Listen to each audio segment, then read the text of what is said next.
বিএনপির ভারপ্রাপ্ত চেয়ারম্যান তারেক রহমানকে শহীদ রাষ্ট্রপতি জিয়াউর রহমান ও বেগম খালেদা জিয়ার পর সবচেয়ে জনপ্রিয় নেতা হিসেবে অভিহিত করেছেন নারায়ণগঞ্জ ৪ আসনের সাবেক এমপি ও বীর মুক্তিযোদ্ধা মোহাম্মদ গিয়াসউদ্দিন। বিস্তারিত থাকছে আক্তার হোসেনের প্রতিবেদনে। বুধবার বিকেলে নারায়ণগঞ্জের সিদ্ধিরগঞ্জ ১ নং ওয়ার্ড বিএনপির আয়োজনে সদস্য নবায়ন ও নতুন সদস্য সংগ্রহ কার্যক্রমের উদ্বোধনী অনুষ্ঠানে প্রধান অতিথির বক্তব্যে তিনি এ মন্তব্য করেন। তিনি বলেন, তারেক রহমানের নেতৃত্বেই গণতন্ত্র পুনঃপ্রতিষ্ঠা ও দেশের স্বাধীনতা সার্বভৌমত্ব রক্ষার আন্দোলন সফল হবে।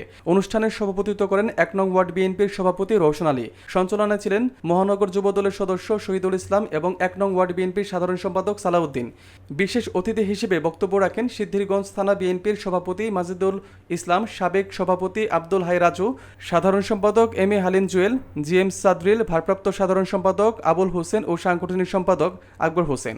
অনুষ্ঠানে নেতারা সদস্য সংগ্রহ কার্যক্রমকে তৃণমূল পর্যায়ে আরও গতিশীল করার আহ্বান জানান। আমাদের জাতীয়বাদী দলের সদস্য সংগ্রহ ও নবায়ন অভিযান অনুষ্ঠানের আজকে এদেশের সবচেয়ে জনপ্রিয় নেত্রীকে বেগম খালেদা জিয়া।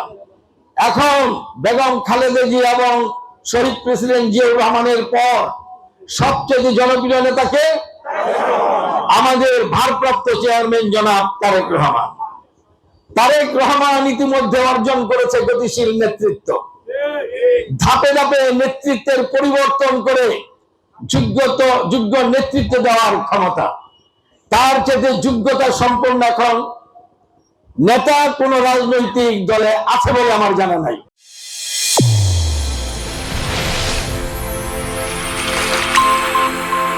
চ্যানেল A1 হৃদয়ের স্পন্দন।